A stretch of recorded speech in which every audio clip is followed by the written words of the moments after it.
प्रसाद सिंह ने दावा किया है कि 2024 में बीजेपी की विदाई तय है और सारे विपक्षी दल बीजेपी को 100 से कम पर रोकने में लगे हैं। मोदी जी का विदाई तय है और निश्चित रूप से राहुल गांधी जी पॉपुलर लीडर हैं। अभी जब पटना गए तो एकदम पूरा पटना पट गया था उनका स्वागत अभिनंदन करने में। और अमित शाह जी वहां गए तो 2-4 हजार आदमी भी नहीं जुटा पाई पूरी भारतीय जनता पार्टी, जबकि सब बिहार के सुदूर इलाके से भी आदमी ढोने का काम हो रहा था। इधर केंद्रीय गृह मंत्री अमित शाह के मोदी बनाम राहुल की लड़ाई वाले बयान पर जेडीयू ने कहा कि बीजेपी को इसकी चिंता क्यों है कि महागठबंधन का नेता कौन होगा। केसी त्यागी ने कहा कि महागठबंधन में कई नेता हैं जो पीएम पद के योग्य हैं।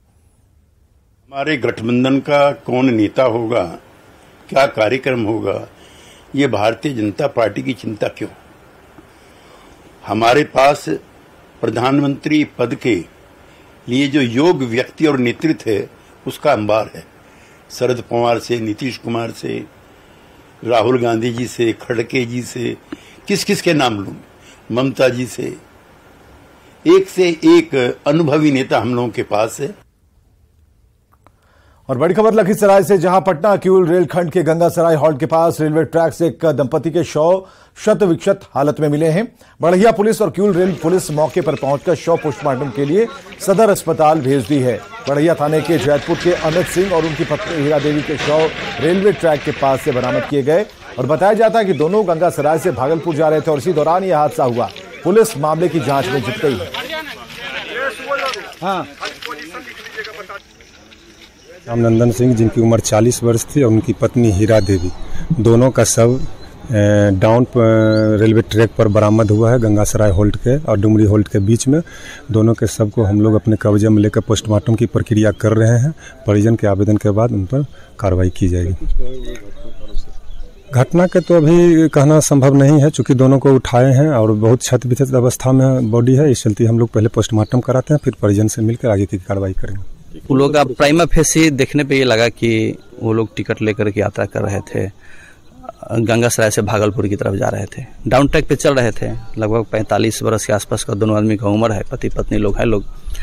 उसी तरह डाउन वाली किसी गाड़ी से धक्का लगने से या चपेट में आने से ये घटना हुई है। बीते दिनों मुजफ्फरपुर में नवविवाहिता को उसके ससुर और पति ने मारपीट कर चलती गाड़ी से फेंक दिया था। अब इस मामले में पुलिस ने आरोपी पति और ससुर को गिरफ्तार कर लिया। विवाहिता का गंभीर हालत में अस्पताल में इलाज चल रहा है। 3 साल पहले भिकनपुरा की रहने वाली लड़की की शादी वैशाली के दिघी कला के दीपक से हुई थी, लेकिन शादी के कुछ दिन बाद से ही ससुराल पक्ष की तरफ से दहेज के लिए विवाहिता को प्रताड़ित किया जाने लगा था।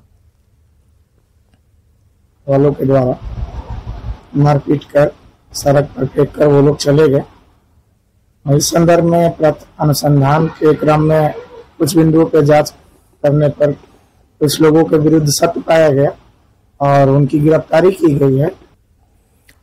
और खबर है दानापुर के नौबतपुर से, जहां जियो 99 मॉल से धांधली की खबर आ रही है। मॉल में बार कोड से छेड़छाड़ कर एमआरपी से ज्यादा कीमत पर सामान बेचने के दावे किए जा रहे हैं। कंपनी की मनमानी की कहानी खत्म यहां नहीं होती। यहां स्टोर में स्टाफ को महज 6000 मासिक सैलरी दी जा रही है और ना तो मेडिकल की सुविधा है, ना ही पीएफ की सुविधा है। स्टोर में चेंजिंग रूम की सुविधा है और ना ही वॉशरूम की। कंपनी की हनक इतनी ज्यादा है कि वो लेबर कोड के आदेश को भी नहीं सुनती, जिसकी वजह से कर्मचारी और ग्राहक सभी परेशान है और कोई सुनने वाला नहीं है। अभी नहीं है यहाँ। अच्छा, कब से ये कंपनी है यहाँ? 1 साल हो गया लगभग। अच्छा, 1 साल हो गया। और यहाँ आप लोग बाथरूम के लिए तब बाहर जाती हैं? पहले सर रहते थे तो ऊपर चले जाते थे, अभी बाथरूम मतलब नहीं है, सर नहीं है, कहीं और चले गए हैं, इसके वजह से नहीं बाहर जाना पड़ता है। अच्छा, कितना सैलरी मिलता है आपको? 6000।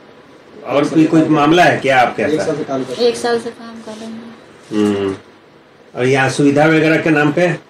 नहीं, बाथरूम नहीं है, अभी बाहर जा रहे हैं। बाथरूम नहीं है? नहीं, तो आप लेडीज लोग मैंने कहाँ जाती हैं? बाहर जा रहे हैं। इसमें बाथरूम वगैरह नहीं है। अच्छा, सैलरी है 6000 रुपया। ठीक, पीएफ नहीं कटता है, ऐसा ही नहीं। मेडिकल का कुछ सुविधा नहीं है, बाथरूम वगैरह ये सब नहीं है। कस्टमर चीट मामला है सर कि कस्टमर को भी भ्रमित किया जाता है, कस्टमर के साथ चीटिंग किया जाता है।